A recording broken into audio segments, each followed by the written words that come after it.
जय हिंद फ्रेंड्स। और एक बार फिर से स्वागत है आप सभी का आपके अपने चैनल पर बजाज फाइनेंस कंपनी के ऊपर में हमारे एक सब्सक्राइबर काफ़ी समय से कमेंट कर रहे थे कि बजाज फाइनेंस के ऊपर में एक वीडियो जल्द से जल्द लेकर आने के लिए। तो मैं धीरे धीरे करके सभी के कमेंट्स पे वीडियो लाने की कोशिश करता हूं। तो आज का ये वीडियो होने वाला है बजाज फाइनेंस कंपनी के ऊपर में। अगर आपने भी बजाज फाइनेंस नाम की कंपनी से लोन लिया है तो ये वीडियो आपके लिए बहुत ही ज़्यादा ज़रूरी है। अगर आप उसका पैसा पेमेंट नहीं कर पाते हैं तो कंपनी से कैसे आपको डील करनी है, इसके बारे में डिस्कशन होगा आज के इस वीडियो में। एक बार फिर से स्वागत करता हूं मैं आप सभी का आपके अपने चैनल लोन हेल्प इंडिया में। और अगर आपने चैनल को अभी तक सब्सक्राइब नहीं किया तो जल्दी से जाइए और सब्सक्राइब करके बेल आइकन को प्रेस कर दीजिए। तो मेनली जिस टॉपिक पे हम लोग आज के इस वीडियो में बात करेंगे, सबसे पहला जो टॉपिक होने वाला है वो है कि अगर आप बजाज फाइनेंस का लोन नहीं भर पाते, ईएमआई टाइम पे नहीं देते तो क्या होता है। दूसरा टॉपिक है क्या बजाज फाइनेंस आपके ऊपर केस कर सकती है, किसी भी तरीके का लीगल एक्शन ले सकती है।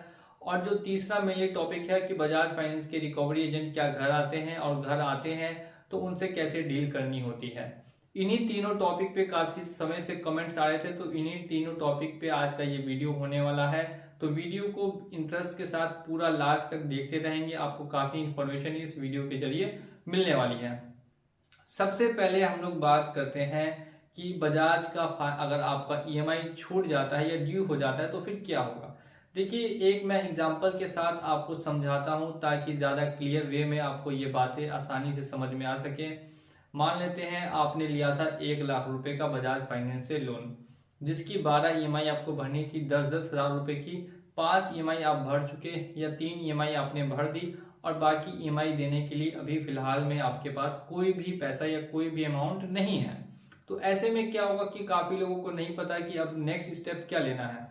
तो अगर आपके पास अब पैसे देने के लिए नहीं है तो फिर सबसे पहला स्टेप आपका होना चाहिए कि बजाज फाइनेंस की कंपनी को एक ऑफिशियल आप मेल करें, जिसमें ये बताएं कि किस वजह से आप उनका लोन वो डिफॉल्ट कर रहे हैं और कितना समय लग सकता है आपको दोबारा पेमेंट करने में, या कितना टाइम आपको चाहिए लोन को क्लोज करने में।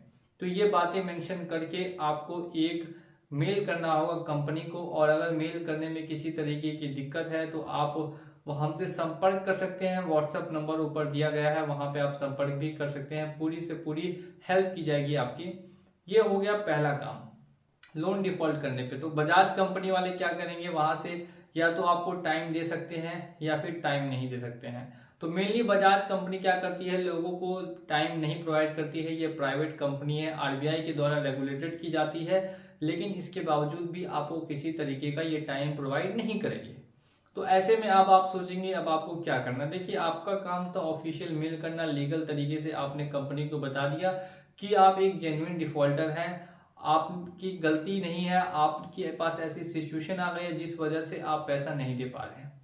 सेकंड क्वेश्चन है कि क्या बजाज आपके ऊपर कार्रवाई कर सकती है, क्या बजाज आपके ऊपर लीगल एक्शन ले सकती है। तो ऐसा बिल्कुल भी संभव नहीं है अगर आप लेते हैं personal loan. Personal loan unsecure loan होता है, इसमें किसी तरीके की आपने प्रॉपर्टी गिरवी नहीं रखी, लेकिन बार बार आपको कंपनी एक धमकी जरूर देगी कि वो आपके ऊपर एफआईआर करेगी और पुलिस को लेकर आपके घर आएगी। और ऐसे में काफ़ी लोग डर जाते हैं। बिल्कुल भी आपको डरना नहीं है। अगर आपको साथ ऐसा कंपनी बोलती है और आपके पास पैसे नहीं है सच में देने के लिए, तो आप डरिए नहीं, आपके ऊपर किसी भी तरीके की कार्रवाई या किसी भी तरीके का केस नहीं होगा। इंडिया के अंदर में अगर कोई भी लोन डिफॉल्ट करता है, कब करता है, जब उसके पास किसी तरीके का पैसा नहीं है, तब अगर लोन डिफॉल्ट करता है तो उसके ऊपर कोई भी एफआईआर या कोई भी केस दर्ज नहीं किया जाता, और ना ही उसने किसी तरीके का क्राइम किया है। तो ऐसे में कंपनियां कुछ 2-4 नोटिस हो सकता है आपको भेजे, या किसी से के द्वारा आपको नोटिस भेजा जाए, ऐसा हो सकता है। और ज़्यादातर केसेस में ऐसे नोटिस देखने के लिए मिलते हैं। लेकिन इन नोटिस से आपको बिल्कुल भी घबराना नहीं है, बिल्कुल भी डरना नहीं है। काफ़ी लोग नोटिस देख के घबराते हैं, डरते हैं, तो ऐसा आपको बिल्कुल भी नहीं करना। मैं ऐसा क्यों बोल रहा हूँ, तो इसके पीछे का दोस्तों यही कारण है कि भले ही नोटिस आपके ऊपर आएगा, लेकिन किसी तरीके का केस या किसी तरीके का लीगल एक्शन आपके ऊपर बिल्कुल भी नहीं लिया जाएगा। ये आप माइंड में क्लियर रखें। अब आते हैं हम लोग अपने तीसरे और आखिरी सवाल की तरफ। और हमारा तीसरा सवाल ये है कि क्या रिकवरी एजेंट घर आते हैं और कब आते हैं। बजाज फाइनेंस कंपनी से लोन ना ले और बजाज फाइनेंस कंपनी को बंद करना चाहिए। इसका आप सुझाव मुझे कमेंट सेक्शन में दीजिएगा कि ये बजाज फाइनेंस को बंद करना चाहिए कि बजाज फाइनेंस को बंद नहीं करना चाहिए। मेनली मैं ऐसा क्यों बोल रहा हूँ कि बजाज फाइनेंस से लोन ना ले और बजाज फाइनेंस को बंद करे, क्योंकि इनके जो रिकवरी एजेंट्स होते हैं वो असल में रिकवरी एजेंट्स नहीं होते, वो होते हैं गुंडे। और मैं इसका लाइव प्रूफ आपको दे सकता हूँ। मेरे चैनल पे आपको वीडियोस मिलेंगी जिसमें मैंने लाइव प्रूफ दिखाया है कि एक महिला के घर टोटल पांच रिकवरी एजेंट बिना किसी आईडी प्रूफ के, बिना किसी लाइसेंस के पहुंच गए और उससे बदतमीजी करने लगे। अब ये कितने हद तक सही है और लीगल है वो आप मुझे कमेंट सेक्शन में बताइएगा। तो इनके जो मेनली रिकवरी एजेंट्स होते हैं वो गुंडे होते हैं, तो आपको मैनेज करने के लिए भी कुछ उसी स्टाइल में इनको मैनेज करना होगा, क्योंकि ना ही इनके पास किसी तरीके का ऑथराइज्ड लेटर होगा, ना ही इनके पास किसी तरीके का पर्सनल आईडी कार्ड होगा जिसमें एम्प्लॉय आईडी इनका नाम मेंशन किया हो। ऐसा कुछ भी इनके पास देखने के लिए नहीं मिलेगा। और ये एक टीम बना के आते हैं, ग्रुप बना के आते हैं और आपको डराते हैं, आपको तरह तरह की आपकी बातें करेंगे, आपको ऐसा कुछ बोलेंगे जिससे आपको टेंशन हो, जिससे आपको गुस्सा आए। तो कुछ ऐसी बातें बोलेंगे, आपको उकसाएंगे, आपको नीचा फील कराएंगे, लेकिन आपको ऐसा बिल्कुल भी नहीं सहना है। आपको क्या करना है, देखिए, आपको सबसे पहले तो अपने फोन की जो कैमरा रिकॉर्डिंग है इसको ऑन करके रखिएगा एकदम ध्यान से, कि कैमरा जो है वो बंद नहीं होना चाहिए। फोन का कैमरा आपका बिल्कुल ही ऑन होना चाहिए। सेकेंड स्टेप आपको क्या लेना है, बिल्कुल उनसे पूछना है कि उनका नाम क्या है, वो कहाँ से आए, किस कंपनी से आए, सभी जानकारी ले लीजिए। और उनको वो मेल जो आपने स्टार्टिंग में मैंने बताया था उस मेल को दिखाइए कि आपने ये मेल कंपनी को किया हुआ है, कि आपको 6 महीने का समय चाहिए।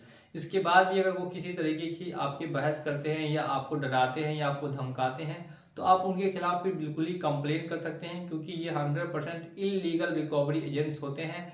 एक बार की मेरे सब्सक्राइबर के साथ की घटना ये हुई थी कि उसको रिकवरी एजेंट्स लेकर गए थे पुलिस स्टेशन में, तो वो भी साथ में पुलिस स्टेशन गया और पुलिस स्टेशन में कंप्लेन दर्ज होती है उन रिकवरी एजेंट्स के खिलाफ, क्योंकि वो बिना नोटिस दिए और साथ ही साथ में बिना किसी आईडी प्रूफ के उसके घर आए थे। तो आप खुद समझ सकते हैं ऐसे केसेस में अगर कोई रिकवरी एजेंट आपको ऑफिस जाने के लिए बोलता है तो किसी भी ऑफिस बिल्कुल भी आपको नहीं जाना है। अगर जाना भी है तो सीधे आप नियरेस्ट पुलिस स्टेशन जा सकते हैं कि गुंडागर्दी कौन कर रहा है, इसको प्रूफ करने के लिए आपके पास वीडियो रिकॉर्डिंग होनी चाहिए।